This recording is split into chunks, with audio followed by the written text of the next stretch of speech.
नमस्कार दोस्तों, के एग्ज़ाम फाइट में आपका स्वागत है। कैसे हैं आप सभी? उम्मीद है आप सभी सही होंगे और आपकी तैयारी अच्छी चल रही होगी।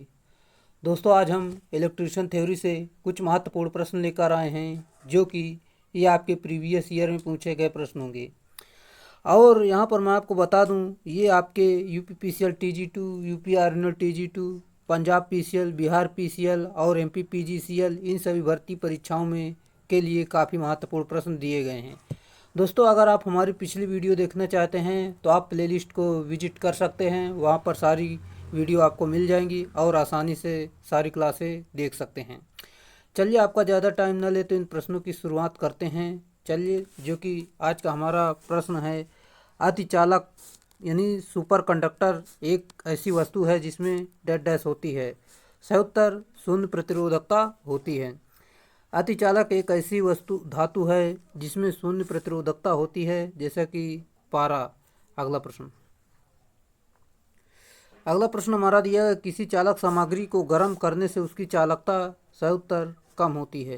किसी चालक सामग्री को गर्म करने पर उसकी चालकता घट जाती है।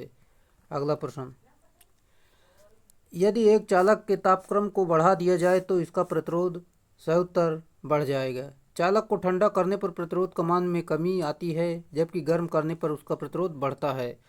और चालक का प्रतिरोध ताप गुणांक जो है धनात्मक होता है। अगला प्रश्न, हमारा दिया गया, जो कि इंसुलेटिंग सामग्री का प्रतिरोध होता है। सही उत्तर प्रतिरोधकता के समानुपाती होता है। अगला प्रश्न हमारा दिया गया, जो कि निम्नलिखित परिपथ में शाखा ए बी में प्रवाहित धारा क्या है। यहाँ पर आपको बताना ए बी में धारा प्रवाहित क्या है। दोस्तों, इनके अंतर्गत कुछ नहीं है, जो कि यहाँ पर जीरो आ जाएगा। बिल्कुल सही है। इसमें मैं आपको बता दूँ, ए और बी का पोटेंशियल जो है सेम है, अतः इसमें कोई धारा प्रवाहित नहीं होती है। अगला प्रश्न आपका दिया गया, जो कि 2 सेकंड के लिए 2 मिली एम्पियर और अपवर्ती धारा 20 माइक्रोफैरड संधारित्र को यानी कैपेसिटर को आवेशित करती है। कैपेसिटर को आवेशित करने के लिए निम्नलिखित में से कौन सही है। इसका सही उत्तर आपका हो जाएगा, जो कि यहाँ पर मैं आपको बता दूँ, आपका राइट आंसर, जो कि कैपेसिटर की यानी संधारित्र की वोल्टता में 0 से लेकर 200 वोल्ट तक रैखिक वृद्धि होती है। बिल्कुल सही उत्तर है। यहाँ पर देख सकते हैं, जो कि टी बराबर दिए गए, आई बराबर दिए गए, फार्मूले पर मान रखेंगे। सी बराबर क्यों अपान वी होता है, फार्मूले पर मान रखेंगे, सॉल्व करेंगे तो आपका उतना आंसर आ जाएगा, जो कि यहाँ पर ऑप्शन नंबर ए बिल्कुल सही उत्तर है। धातु का एक टुकड़ा 100 ग्राम का है, उस पर सोने की एक परत चढ़ानी है। अगर उसमें से बहने वाली धारा 10 एम्पियर है तो इसका इलेक्ट्रोकेमिकल इक्विवेलेंट इतना है, तो 25 मिनट में सोने के कितने भार की परत चढ़ चुकी होगी। चलिए, इसे सॉल्व करते हैं, जो कि इस प्रकार देख सकते हैं। आपका जेड बराबर आपका दिया गया इतना, और आई बराबर 10 एम्पियर दिया गया, टी बराबर 25 दिए गए। इसे सेकंड में बदलेंगे तो 1500 आ जाएगा। फार्मूला होता है एम बराबर ZIT। फार्मूले पर मान रखेंगे, सॉल्व करेंगे तो आपका 10.2 ग्राम आ जाएगा, जो कि ऑप्शन नंबर डी बिल्कुल सही उत्तर है। अगला प्रश्न है, जो कि एक स्टोरेज बैटरी का विद्युत वाहक बल यानी EMF निर्भर करता है। सही उत्तर इलेक्ट्रोड के प्रकृति पर निर्भर करता है। यहाँ पर देख लेते हैं, स्टोरेज बैटरी का विद्युत वाहक बल बैटरी के इलेक्ट्रोड पर निर्भर करता है और बैटरी की धारिता एम्पियर घंटा में नापी जाती है, जो कि बैटरी की दक्षता बराबर होता है एम्पियर घंटा विसर्जन अपान एम्पियर घंटा आवेशन। ये इसका सही फार्मूला है। अगला प्रश्न, 2 आवेश जिन्हें निर्वात में रखा गया है पर कोई आकर्षण बल F लगाया गया है। यदि इन आवेशों के बीच कांच की एक प्लेट के बराबर 6 को रखा जाता है तो बल अब होगा। चलिए, जैसे कि यहाँ पर हम बात कर लेते हैं, फार्मूला आपका होता है, यदि 2 आवेश एक दूसरे से r दूरी पर रखा जाता है तो उन दोनों पर लगने वाला बल F proportional Q1 into Q2 अपान R स्क्वायर होता है, जो कि इस प्रकार फार्मूला होता है। यहाँ पर देख सकते हैं, जो कि यहाँ पर आपका हो जाएगा 6 गुना हो जाएगा, जो कि ऑप्शन नंबर ए मतलब ऑप्शन नंबर बी बिल्कुल सही उत्तर है। यहाँ पर देख सकते हैं, जो कि के बराबर दिया गया है। अगला प्रश्न हमारा दिया गया, जो कि प्रत्यावर्ती धारा एसी परिपथ में धारिता प्रतिघात और आवृत्ति के बीच का संबंध निम्नलिखित विकल्पों में से किसके द्वारा दर्शाया जाता है। सही उत्तर धारिती प्रतिघात बराबर आपका होता है XC बराबर 1/2 पाई FC होता है। एसी परिपथ में धारिता प्रतिघात यानी कैपेसिटिव रिएक्टेंस और आवृत्ति के संबंध इस प्रकार है, जो कि XC बराबर 1/2 पाई FC होता है। इस प्रकार इसे जान सकते हैं। अगला प्रश्न, 3 फेज तार संयोजित विशुद्ध प्रतिरोधक परिपथ की शक्ति निम्नलिखित में से किसके द्वारा दर्शाई जाती है?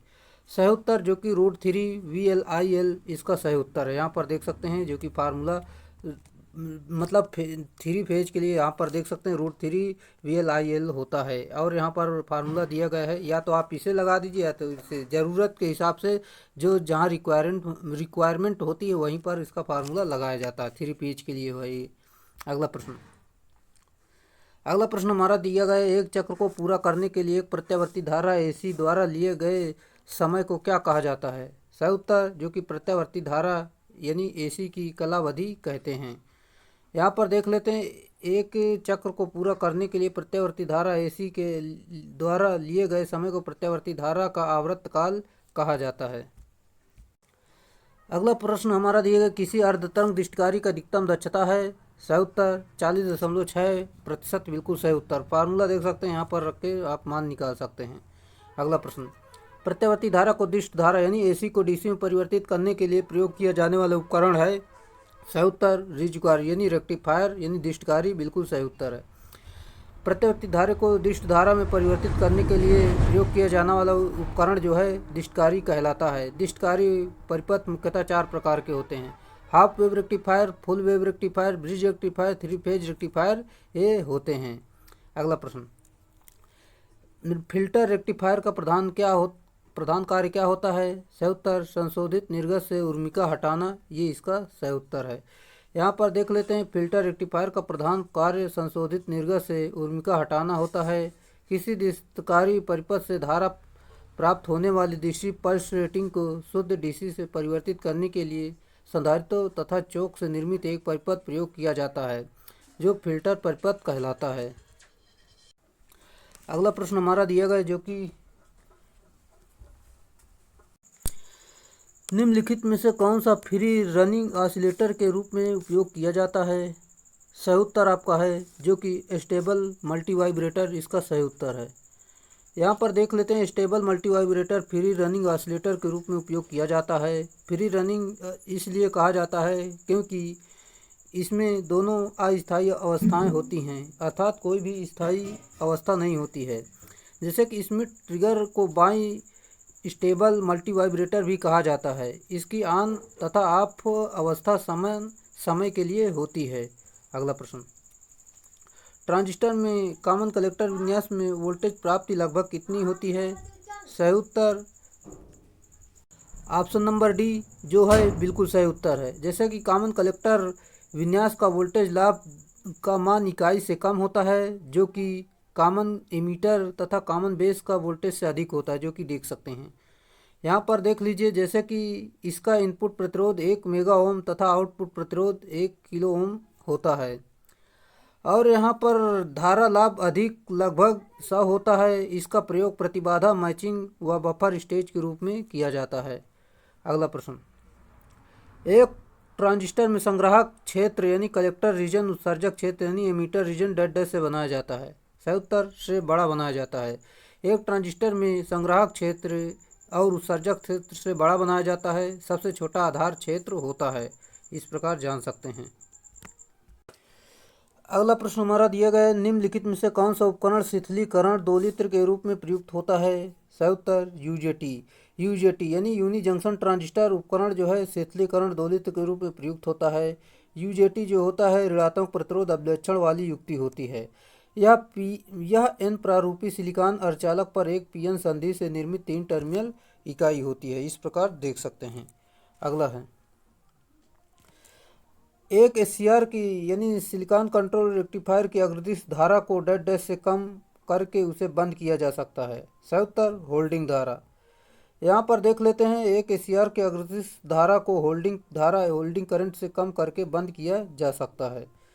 अगला प्रश्न हमारा दिया, यूजेटी यानी यूनी जंक्शन ट्रांजिस्टर का उपयोग किस रूप में किया जाता है? सही उत्तर जो कि यहाँ पर रिलैक्सेशन ऑसिलेटर के रूप में किया जाता है। यूजेटी का उपयोग रिलैक्सेशन ऑसिलेटर में एक्ससीआर के ट्रिगर परिपथ में लैचिंग परिपथ आदि में किया जाता है। अगला हमारा दिया गया दशमलव संख्या 543.26 का अष्टधारी तुल्यमान है।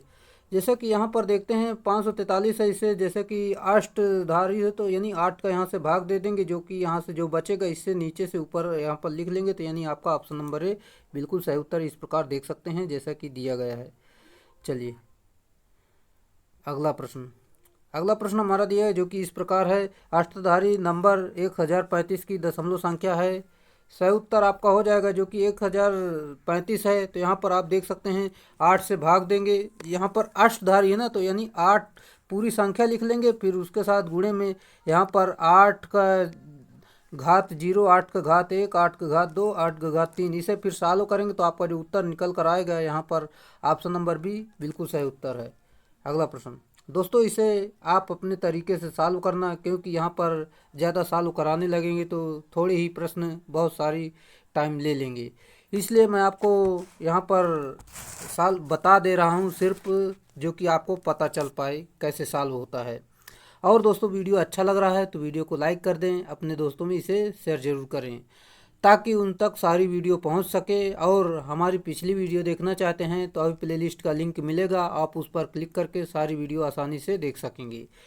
कौन से नंबर प्रणाली को अल्फा न्यूमेरिक संख्या प्रणाली के रूप में जाना जाता है? सही उत्तर हेक्साडेसिमल संख्या प्रणाली बिल्कुल सही उत्तर है। हेक्साडेसिमल संख्या प्रणाली को अल्फा न्यूमेरिक संख्या प्रणाली के रूप में जाना जाता है। हेक्सा प्रणाली में 0 से 9 तक की संख्या होती हैं, मतलब 0।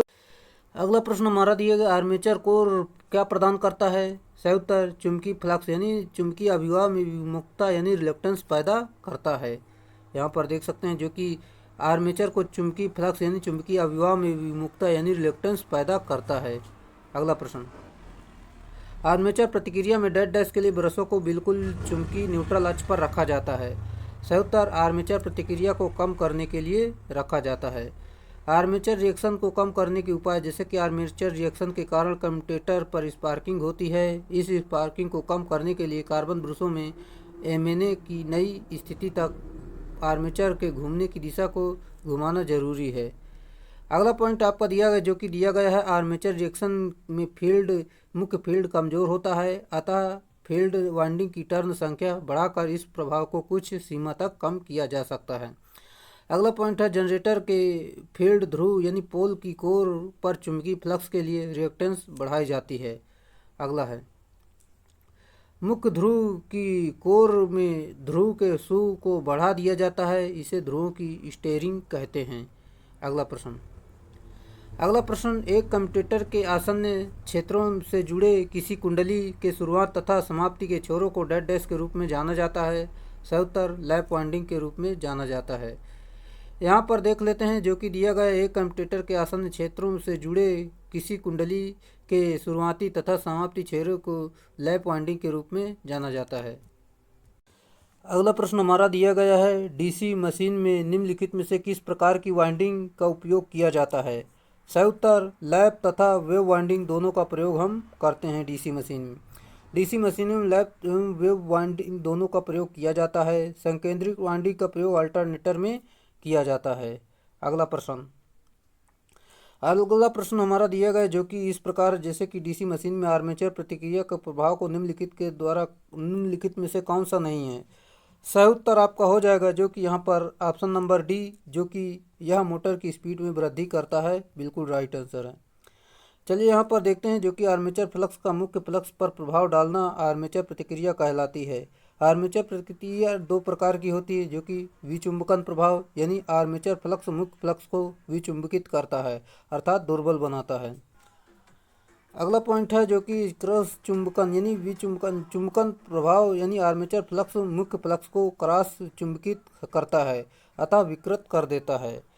यहाँ पर देख लेते हैं जो कि आर्मेचर प्रतिक्रिया से जनरेटर के मामले में विद्युत वाहक बल भी दुर्बल होता है तथा आर्मेचर प्रतिक्रिया के कारण कोई भी विद्युत वाहक बल प्रेरित न हो तो भी स्वप्रेरित विद्युत वाहक बल या प्रतिकार्यता वोल्टता उत्पन्न होगी, जो ब्रशों पर अत्यधिक स्पार्किंग उत्पन्न करेगी। अगला प्रश्न हमारा दिया है डीसी मोटर की गति पर नियंत्रण डेड डैश द्वारा क्षेत्र या आर्मेचर प्रतिरोध का परिवर्तन न करके उपयोग किए गए वोल्टेज को बदलकर प्राप्त किया जाता है। सही उत्तर प्रयुक्त वोल्टेज में बदलाव करके। डीसी मोटर में गति पर नियंत्रण प्रयुक्त वोल्टेज में बदलाव करके क्षेत्र या आर्मेचर प्रतिरोध का परिवर्तन किए बिना वोल्टेज में बदल कर प्राप्त किया जाता है, जो कि इस प्रकार देख सकते हैं। दिया गया फार्मूला भी आप जान सकते हैं। अगला प्रश्न, शंट जनरेटर को निम्नलिखित विकल्पों में से किसके लिए प्रयुक्त किया जाता है? सही उत्तर ऑटोमोबाइल में प्रयुक्त करते हैं। यहाँ पर देख लेते हैं, शंट जनरेटर में फ्लक्स का मान स्थिर होता है, इसलिए शंट जनरेटर का प्रयोग स्थिर वोल्टेज वाले स्थानों के लिए उपयुक्त होता है, जैसे कि ऑटोमोबाइल, बैटरी आवेशन इत्यादि में होता है। अगला प्रश्न, वह मोटर जिसमें फील्ड सीरीज वाइंडिंग द्वारा शंट फील्ड वाइंडिंग का विरोध होता है डेड डैश कहलाता है। सही उत्तर आपका जो कि डिफरेंशियल मोटर होता है, ये बिल्कुल इसका सही उत्तर है। यहाँ पर देख लेते हैं, जो कि इस प्रकार दिया गया है, अवकल यानी कंपाउंड मोटर में सीरीज फील्ड वाइंडिंग का फ्लक्स शंट फील्ड वाइंडिंग के द्वारा उत्पन्न फ्लक्स का विरोध करता है, जिसके कारण इसमें कुल फ्लक्स का मान कम हो जाता है और इसी कारण से इसमें प्रारंभिक बालाघूर्ण का मान भी कम हो जाता है, जो कि इस प्रकार देख सकते हैं। चलिए डायग्राम भी आप समझ सकते हैं जो कि दिया गया है। अगला प्रश्न हमारा दिया गया, ट्रांसफार्मर में सिलिका जेल ब्रीदर का उपयोग डेड डैश के लिए किया जाता है। सही उत्तर नमी को अवशोषण को रोकने के लिए किया जाता है। यहाँ पर देख लेते हैं, ट्रांसफार्मर में सिलिका जेल ब्रीदर का उपयोग नमी का अवशोषण रोकने के लिए किया जाता है। यह ट्रांसफार्मर तेल के ऊपर की वायु में मिश्रित नमी को सोख लेता है तथा टैंक में केवल शुष्क हवा को ही रहने देता है, जिसके कारण ट्रांसफार्मर की विद्युत सामर्थ्य उच्च बनी रहती है। अगला प्रश्न हमारा दिया है, जो कि इस प्रकार है, जैसे कि सिलिका जेल रवों का रंग नीले से बदलकर शुष्क अवस्था में पहले बैंगनी तथा फिर गुलाबी हो जाता है। गुलाबी रंग प्रदर्शित करता है कि सिलिका जेल में नमी सोखने की क्षमता अब समाप्त हो गई है और तब इसको बदल कर निकाल कर 150 से लेकर 200 डिग्री सेल्सियस तक पका कर पुनः प्रयोग किया जाता है। अगला प्रश्न हमारा दिया है, जो कि इस प्रकार है, जो कि किसी वितरण ट्रांसफार्मर का फेरा अनुपात 100 है। यदि प्राथमिक की धारा 100 एम्पियर है तो द्वितीयक की धारा कितनी होगी?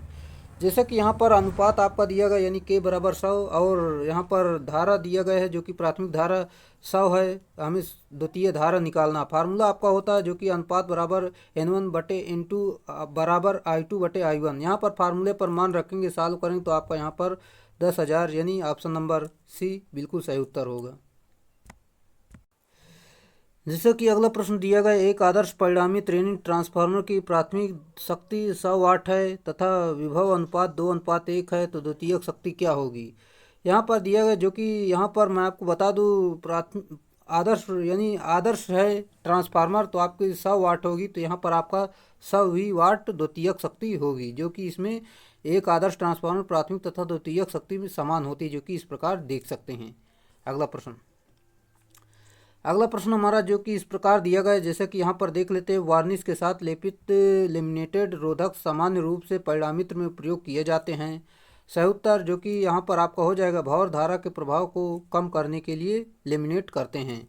वार्निश के साथ लेपित लेमिनेटेड रोधक सामान्य रूप से परिणामित यानी ट्रांसफार्मर प्रयोग किए जाते हैं, जिसे एडी धारा यानी भंवर धारा हानि को कम करने के लिए किया जाता है। भंवर धारा हानियाँ परिणामित्र के कोर में पाई जाती हैं। अगला प्रश्न हमारा जो कि इस प्रकार दिए, जैसे कि देख सकते हैं आप, विद्युत प्रेरण पर कार्य करने वाली युक्ति जो शक्ति परिवर्तन के बिना कार्य करती है तथा विभव के स्तर को चरणबद्ध कम या अधिक कर सकती है कहलाती है। सही उत्तर जो कि यहाँ पर आपका हो जाएगा, जो कि आपका ट्रांसफार्मर यानी ऑप्शन नंबर सी बिल्कुल सही उत्तर है। देख सकते हैं, विद्युत प्रेरण यानी विद्युत इंडक्शन पर कार्य करने वाली जो युक्ति शक्ति परिवर्तन के बिना कार्य करती है तथा विभव के स्तर को चरणबद्ध कम या अधिक कर सकती है, ट्रांसफार्मर कहलाता है। ट्रांसफार्मर शक्ति स्थानांतरित करता है और ट्रांसफार्मर में दो विशिष्ट वाइंडिंग होती है, जिसे प्राथमिक वाइंडिंग और द्वितीयक वाइंडिंग कहते हैं। अगला है, जैसा कि डेड डैश उपकरण वितरण में जुड़े जाने पर दी गई अवधि के अनुसार मापी जाने वाली कुल मात्रा देते हैं। सही उत्तर यहाँ पर इंटीग्रेटिंग मात्रा होती है। देख लेते हैं जो कि इंटीग्रेटिंग उपकरण सप्लाई से जोड़े जाने वाली दी गई अवधि के अनुसार मापी जाने वाली कुल मात्रा को प्रदर्शित करते हैं, जैसे कि एनर्जी मीटर आपका होता है। इंडिकेटिंग उपयंत्र किसी वैद्युत राशि के तत्काल मान को एक संकेतक द्वारा पूर्वांकित पैमाने द्वारा दर्शाता है, जैसे कि अमीटर, वोल्ट मीटर, एमीटर मतलब वाट मीटर होते हैं। अगला प्रश्न हमारा जो कि इस प्रकार दिया गया है, निम्नलिखित में से किस तकनीकी का उपयोग एक चलते हुए लोहे के उपकरण में कंट्रोलिंग टार्क को पाने के लिए क्या किया जा सकता है? सही उत्तर जो कि स्प्रिंग कंट्रोल किया जा सकता है। यहाँ पर देख लेते हैं, स्प्रिंग कंट्रोल का प्रयोग चल लौह उपकरण में कंट्रोलिंग टार्क के लिए किया जाता है। इसमें डैम्पिंग के लिए वायु का प्रयोग किया जाता है। इसका प्रयोग अमीटर तथा वोल्टमीटर बनाने में किया जाता है। और देखते हैं यहाँ एसी व डीसी दोनों पर कार्य करता है। इसका पैमाना आरेखी होता है। अगला है,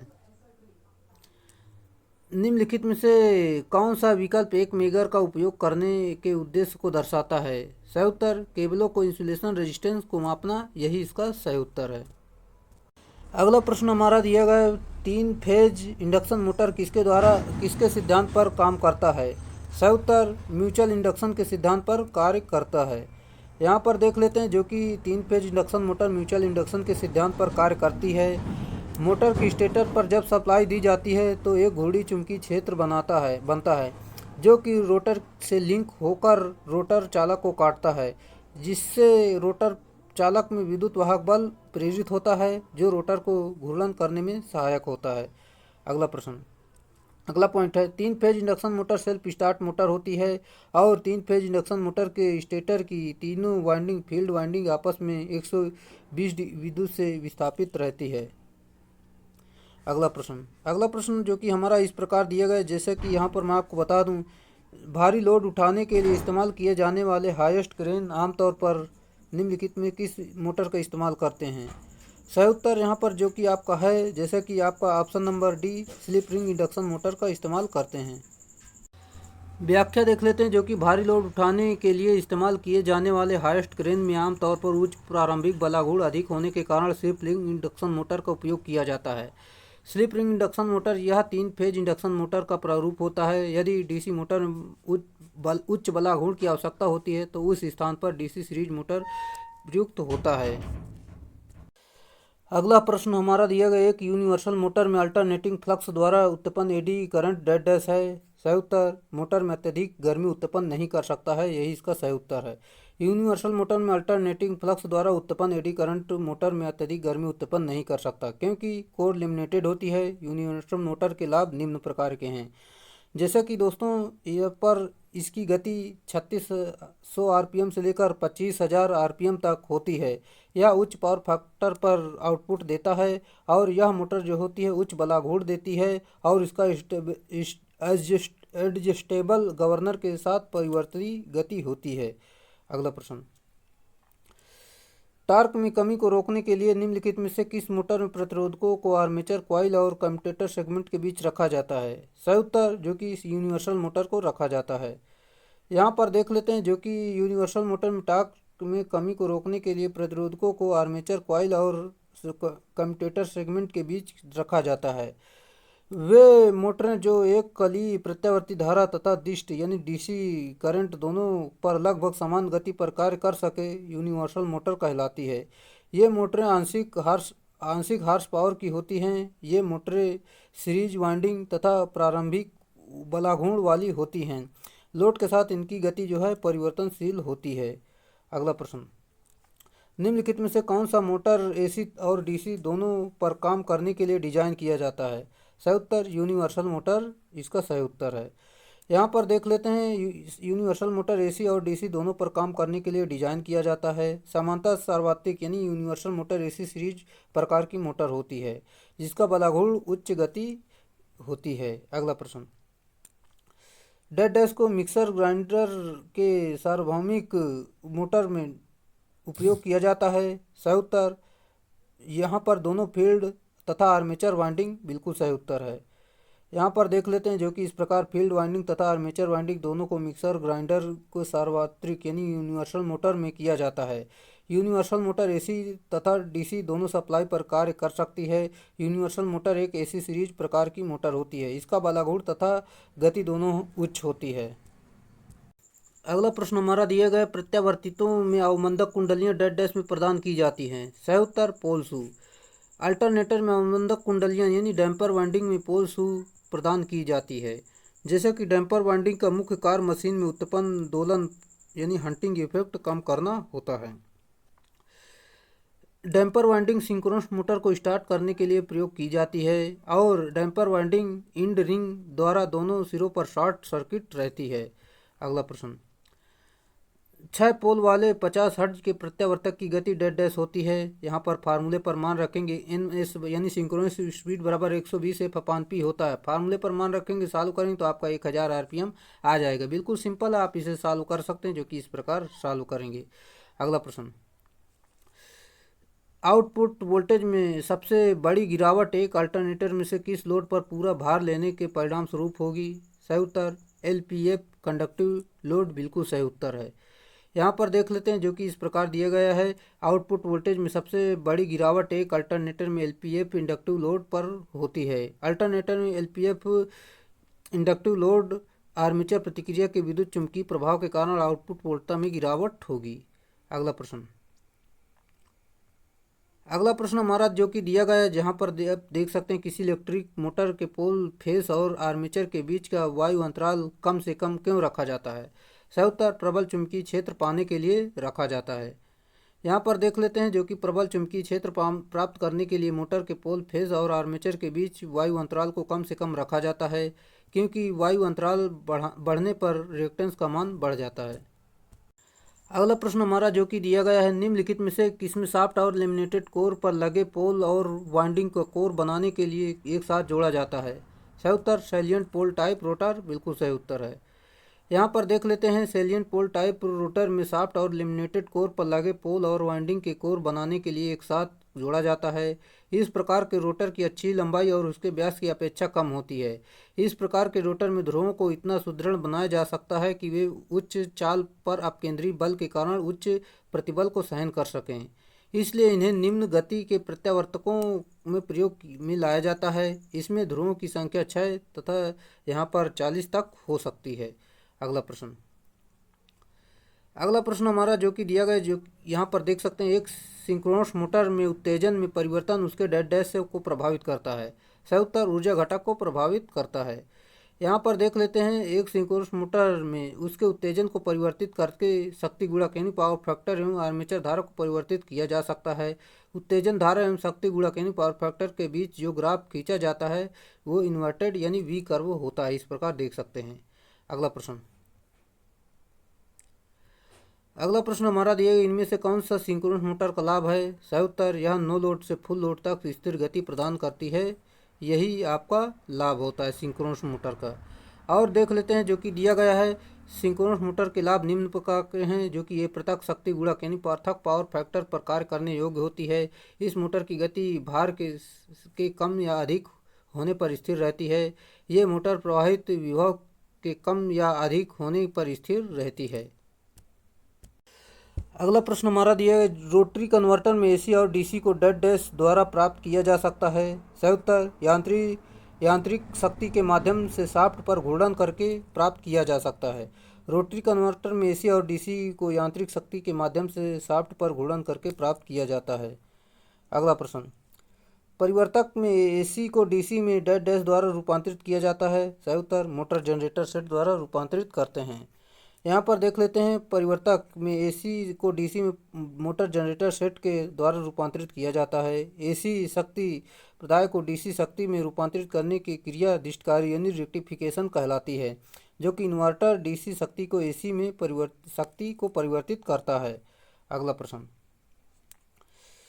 जब इनपुट मशीन एसी और आउटपुट मशीन डीसी है तो मशीन को क्या कहते हैं? सही उत्तर डायरेक्ट सिंक्रोनस कन्वर्टर कहते हैं। बिल्कुल सही उत्तर है। यहाँ पर देख लेते हैं, जब डीसी जनरेटर को एसी मोटर द्वारा युग्मित करके परिचालित किया जाता है तब यह मोटर जनरेटर सेट कहलाता है। Direct synchronous converter motor generator set के अंतर्गत आता है।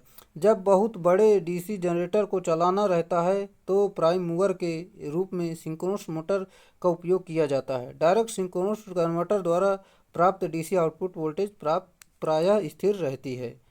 अगला प्रश्न, एक डिवाइस जो निश्चित यानी फिक्स्ड डीसी वोल्टेज को परिवर्तनीय डीसी वोल्टेज में परिवर्तित करता है उसे क्या कहा जाता है? सही उत्तर चॉपर कहते हैं। अगला प्रश्न हमारा दिया गया, यदि एकल परत यानी वितरित वाइंडिंग यानी डिस्ट्रीब्यूटेड वाइंडिंग में कुंडलियों की संख्या 24 है तो खांचों की संख्या होगी। जैसा कि यहाँ पर देखते हैं, यहाँ पर कॉइल की कुल संख्या यहाँ पर 24 दी गई है। यहाँ पर देख सकते हैं फार्मूला आपका होता है, जो कि फार्मूले पर मान रख के सॉल्व करें तो आपका 12 बिल्कुल सही उत्तर निकल के आ जाएगा। अगला है वितरित वाइंडिंग डिस्ट्रीब्यूटिव वाइंडिंग में सभी कुंडलियों के लिए डैश डैश समान होती है। सही उत्तर पोल पिच समान होती है। यहाँ पर देख लेते हैं, वितरित वाइंडिंग में सभी कुंडलों के लिए पोल पिच समान होती है। दो संलग्न एवं असमान पोल के बीच की दूरी पोल पिच कहलाती है। यह एक संख्या होती है जो खांचों की संख्या के रूप में व्यक्त की जाती है। अगला प्रश्न, 3 फेज वाइंडिंग में प्रत्येक फेज की कुंडलियाँ डैश डैश वैद्युतिक अंशों के अंतर पर स्थापित की जाती हैं। सही उत्तर 120 डिग्री पर स्थापित करते हैं। अगला प्रश्न हमारा दिया है जो कि इस प्रकार है। दोस्तों, अगले प्रश्न जाने से पहले मैं आपको बता दूं, अगर आपको वीडियो पसंद आ रहा है तो वीडियो को लाइक कर दें और अपने दोस्तों में इसे शेयर जरूर करें, ताकि ये सभी तक वीडियो पहुंच जाए। और इसे अधिक से अधिक लाइक शेयर जरूर करें। और हमारी पिछली वीडियो देखना चाहते हैं तो अभी वीडियो का प्लेलिस्ट अभी दिखाई दे रहा होगा, आप उस पर क्लिक करके सारी वीडियो आसानी से देख सकते हैं। चलिए, यदि प्रति फेज कुंडलियों की संख्या बराबर होती है, सही उत्तर जो कि यहाँ पर ऑप्शन नंबर ए, जो कि कुल कुंडलियाँ बटे फेज की संख्या, बिल्कुल सही उत्तर है। यहाँ आप देख सकते हैं प्रति फेज कुंडलियों की संख्या कुल कुंडलियाँ बटी फेज की संख्या होती है। देख लीजिए, जो कि 3 फेज इंडक्शन मोटर में प्रति